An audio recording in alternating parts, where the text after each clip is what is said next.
hear God correctly. Because if I hear from God, and if God hears me, and I'm following God, I would not go through all the trouble that I have to go through. Yes, sir. It looks like the road should be easier. And the road should be smooth. It seems like it would be more blessings than burdens. It would be more celebration than sacrifice. And you begin to wonder, did I hear God correctly? Then I believe for the matter of frustration, of wondering, was your faith flawed? Then you begin to give blame to the one that sent you in that direction. Then you begin to wonder, does God even remember me? Does God remember my address? And does God know where I am and what I'm going through and what I'm dealing with and why God has not moved in my life yet? All right. Seems like when you feel like the blessings are getting close, it looks like the blessings are in your neighborhood, but they got dropped off at your neighbor's house. The problem is your neighbor is not faithful or prayerful as you. They don't get up to come to church on Sunday morning. When you're leaving, they're washing their car. And it just feels like God has not remembered you and you have been in the situation for so long. Situation is you've been in it so long that the only solitude you have is that the situation you're in hadn't changed because everything else has changed. When you're struggling and only want help in the right direction, people come up fake, phony, and unfulfilled. Holy in the pew, but hellish in the parking lot. Folk who say they love God, but hate you. They say they walk by faith, but they'll walk past you and not say a word. And you just are tired. You're tired of praying, knowing God hears, but will not give you an answer. While you're struggling, you see others succeeding and others getting promotions while you're trying not to get laid off. It looks like the harder you try, seems like the harder life gets. And you begin to question, does God remember me? But I have good news for you today. If you're on the right path, if you're doing what the Lord told you to do, if you stay where God has placed you, and don't give out, don't give up, and don't give in, God still remembers you and has some things in store for your life. You have to go through some storms in order to get to the calm. In this text, we find Brother Noah, the one that dealt with rain. He had to build an ark. And he had to convince others to get on board. When you look at this situation, how can you deal with something and how can you develop something that nobody has seen before? How can you give people an opportunity that have never seen an obstacle like it coming their way? Several things I need to tell you about Noah. Amen. First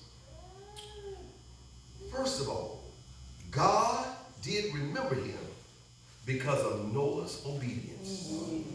Say obedience. Obedience. He had specific instructions to build an ark. The problem was that he did not build the ark close to the ocean. He didn't build the ark close to the sea. He didn't even build the ark close to the banks of a river. He built it with no water in sight. And when somebody asked him, why are you building and there's no water around you? How are you going to get the boat to water? Noah had to tell them, in this situation, I don't have to get the boat to water because God is going to bring the water to the Lord.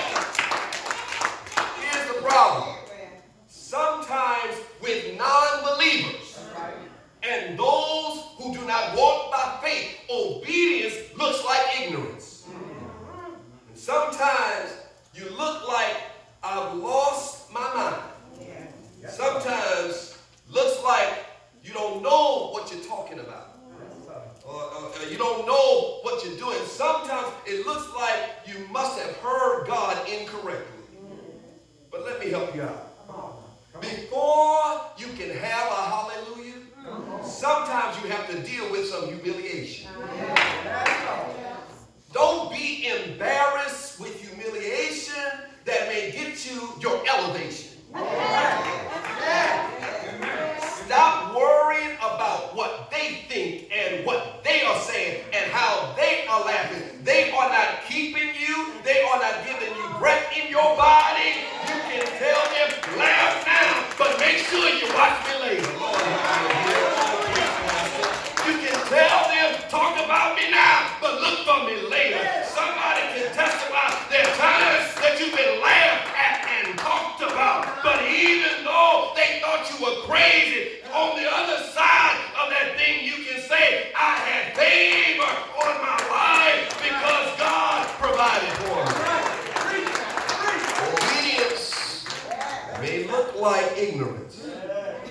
And listen, let me say this. My obedience is really your chance, but it's actually my security. I'll say that again.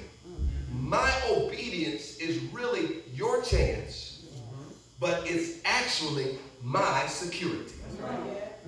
The people, while Noah was preaching and inviting them to come to the boat, had a chance to get on the boat. They had a chance to believe. But Noah knew, if I just do what the Lord told me to do and say what the Lord told me to say, if you have a chance, I have security. In other words, Noah knew God already promised him that he was going to keep him. And I'm talking to somebody right now. Come on now, Pastor. Do you worry about who will get on board with you?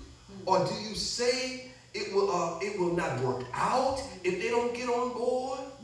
Let me say this to you. It doesn't matter whether they get on board or not. The fact that by God's grace you gave them a chance, you still have your security. God is giving all of us a chance, and God is going to take care of his children that take every opportunity he gives them. Either I'm going to get employment or I'm going to start my own business because he'll take care of me. Either I'm going to be healed by medicine or by a miracle, but God is going to take care of me. Either I'm going to be delivered from it or be delivered in it. God is going to take care of me. Either my bill is going to be paid by a paycheck or by your check. God is going to take care of me. Do I have a witness in here that can say I got security that God will take care of me? Not only do I find Noah was obedient, but secondly, I find that God remembered Noah because of his endurance. After he built the boat and got in the boat, the thing is, he had to have endurance to stay on the boat. One thing Noah had to deal with on the boat, with his whole family on the boat, and all the animals on the boat, Noah had to deal with a lot of mess on the boat. Well, somebody gets me. Sometimes it's not about enduring the rain that falls in your life. Sometimes it's about enduring the mess. Sometimes it's not hard to stay in something, because if the storm is passing or happening, it's hard to stay in something. The storm is not happening on the outside. Sometimes the mess is what you have to deal with on the inside.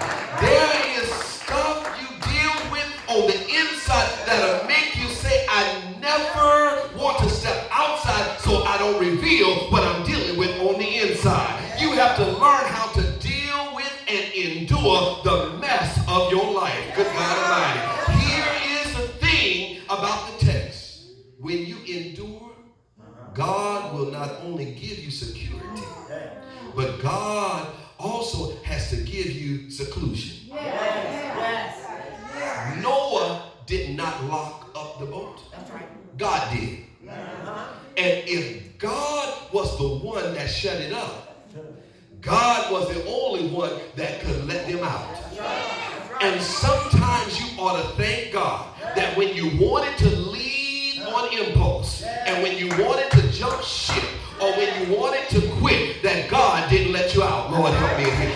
Somebody can testify that you have walked away. You would have walked away a long time ago, and you wanted to leave and get out of some stuff a long time ago. But the reason why you didn't leave was not because you didn't try. God wouldn't let you out of that thing. Lord, have mercy. You have to endure the mess. Even though he had to endure the mess, the mess was manageable. If you really look at it, he could have dealt with a lot more than some mess. Because on the boat, in the same place, was both predator and prey. A lion and a zebra were on the same boat. An alligator and a deer were on the same boat. But nowhere in the text does it teach me that the predators ever went after the prey. Which means you can be in a mess, but God can manage it while you're in it. You may have some trouble right now, but it's a whole lot better than what it could be. It could be a fight instead of a cleanup. It could be that you're dealing with death instead of holding on for deliverance. You're in a mess, but the mess is manageable. Do I have a witness in here? Endurance was that they did not just have to survive the mess, or they had to survive after the rain. But look at this. They had survived the rain, but after God did his extermination, they had to wait for God's evaporation. Let me teach you a little quick. They did not get off the boat after 40 days and 40 nights. They really had to wait over a year to get off the boat, because after God exterminated what God did not want, they had to wait on God to evaporate what they didn't need. And sometimes you just have to stay where you are, and God doesn't have to kill it, he just has to evaporate it. Lord have mercy. God doesn't have to destroy it, he can just move it out of your way. Some stuff will go away if you learn to wait it out and wait on God. Look at somebody and say, wait it out. I have Noah's obedience. I have Noah's endurance. But then we find Noah's opportunity. Listen, if the truth be told, the statement that God remembered Noah is symbolic and anthropomorphic, because God can't forget. How do we know that this was the case? Because the text starts off with but. And anytime you see the word but, it means that what is about to be said negates everything that was said before. So out of all the stuff Noah went through, it was a reminder to those who read this that regardless of all that, God still remembers Noah, and out of everything, God can still remember you. Here was his blessing, that out of all the people God could have chose to be on the boat, he chose Noah. So this is Noah's opportunity. This opportunity is not in chapter 8, verse 1. But the revelation of this opportunity is in chapter 6, verse 8. And it says at verse 8, but Noah found grace in the eyes of the Lord. It says, Noah found grace in the eyes of the Lord.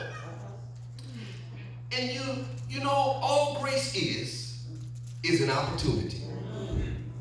Grace means God gave me the chance that he did not give anybody else. Listen, there are some things you're doing in your life now. God could have given that opportunity to anybody. Oh, man. He could have opened that door for anybody. He could have made a way for anybody. But when God could have given it to anybody, he decided to give that chance to somebody, and that somebody was you. And somebody ought to give God praise. You should tell the Lord thank you, because there's some stuff the Lord did not have to do for you, but he did. Opportunities that God didn't have to give you, but he gave you. Some ways that God made that he didn't have to make, but he made them. When you look at grace and opportunity, listen, we look in hindsight. We look in hindsight. When we look at grace and opportunity, we look in hindsight. We look in hindsight and we thank God for grace, because he gave it to us and did not hold against us something we did. But can I tell you, in Noah's case, in Noah's situation, God gave him grace to cover him for what he was going to do. Oh my God. Remember, he got drunk and messed up some stuff. The Lord knew his faults before he gave him favor. The Lord knew Noah was going to mess up, but the Lord blessed him anyway. Amen. Wait. Just be honest and be real. All of your mess up days are not behind you. All of your mistake days are not behind you. All of your bad decision days are not behind you. You have some stuff in front of you that you know, because you're human, you may walk right into it, but there are some good things that God has in store for you, because God has favor on your life, and the blessing is God's favor will still bless you even though you have flaws for your future. Lord have mercy. And somebody can thank God for grace that covers you to stuff you haven't done yet and stuff you haven't walked into yet. I'm going to take my seat. There's a story I'm reminded of as I close this sermon. There was a preacher, had a large family. He lived right in the town. And he pastored a small country church outside of town. He was fully dedicated to the ministry, but he was living from week to week. It was Christmas time. His wife came to him on Saturday and said, "Baby, Christmas is Monday. We don't have any groceries for Christmas dinner. The children have no presents under the tree. What are we going to do?" He said, "Well, baby, tomorrow is Sunday. And because it's Christmas Eve, I'm hoping to get to the church, and that not only will they give me my usual salary, but they'll give me a little extra. And we'll take all of that and go make groceries for dinner and get presents to put under the tree." Unfortunately, while they were asleep that night, it rained all night long. And the river close to the town flooded. And the town flooded. They were not able to make it to church on Sunday. And his wife came back to him and said, "What now, Reverend?" Can I say this? There are times in our life when we say, "What now?" It's a flood outside. You were unable to go to church. There's still no food for Christmas dinner. No presents under the tree. What are we going to do now? He said, "A long time ago, I made God a promise. And God made me a promise that if I just do what God tells me to do and go where God tells me to go, God would take care of me and my family. And I just believe that God will remember me." Monday morning, Christmas Day, his wife said, "Still no food for dinner. No presents under the tree. What are we going to do now?" He said, "God has not forgotten about me. It was about And she said, once again, what are we going to do? There's no food for the table. There's no presents under the tree. He told his wife, he said, baby, set the table. She said, I'll set the table. Well, what now, Reverend? That everything is laid out. We still have no food and no presents for the tree. He said, God will remember me. She said, baby, we can't get full off of a memory. He told everybody, let's sit down at the table. His wife said, what now, Reverend? He said, let's say grace. He said, Lord, I want to thank you for the food we're about to receive. Lord, have mercy. And as soon as he said amen, he heard a voice calling from the outside. Ain't God all right? He said, Reverend, the voice said, are you in there? And he opened the door and stepped on the porch. And there were some members on the water in boats. And one of the trustees said to him, Pastor, we know we were not able to have church yesterday. Our plan was on yesterday to give you something for Christmas. But since we were not able, we all decided that we would come and bring Christmas to you. The women had pots of greens, sweet potatoes, baked macaroni. They had everything with all the fixings. They had cakes and desserts and pies. The men had toys for all the children. And one of his deacons said, Reverend, we haven't forgotten about you. Here's your salary. But he reached in his pocket, he said, here's a little something extra. The man looked at his wife and he got happy. He got so happy he started saying, great is thy faithfulness. Morning by morning, new mercies I see. All I have needed, thy hand hath provided. Great is thy faithfulness. Come here, let me bless you. I don't care how big the storm. I don't care how much it rains. I don't care what it looks like. God will remember you.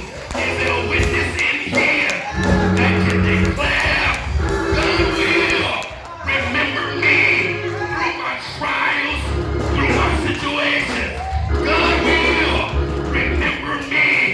Tell your neighbor, one time neighbor, God will remember me. Can somebody give him praise? Keep on pressing. Keep on trusting. Keep on believing. God will remember me. And one of these old days, one of these old days, one of these old days, when I get through struggling down here, he's gonna call me to be with him up there. He will remember me. I don't know about you, but I'm grateful that one Friday, Jesus didn't forget about me. He died on the cross, but early Sunday morning, God didn't forget about Jesus. He got up with all power in his hand. And I'm glad about it. Give God praise.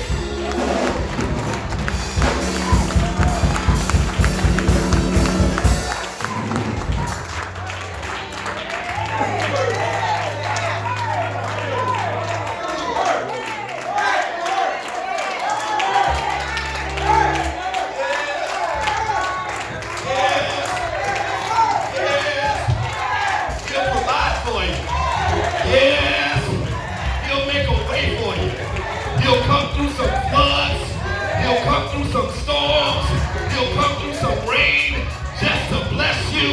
You ought to give God praise that God went through some stuff to get you your blessing.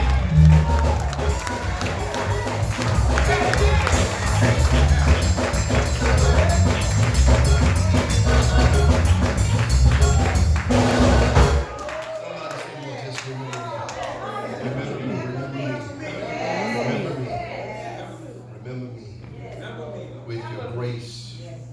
every opportunity, just remember me. Everybody standing on your feet. There's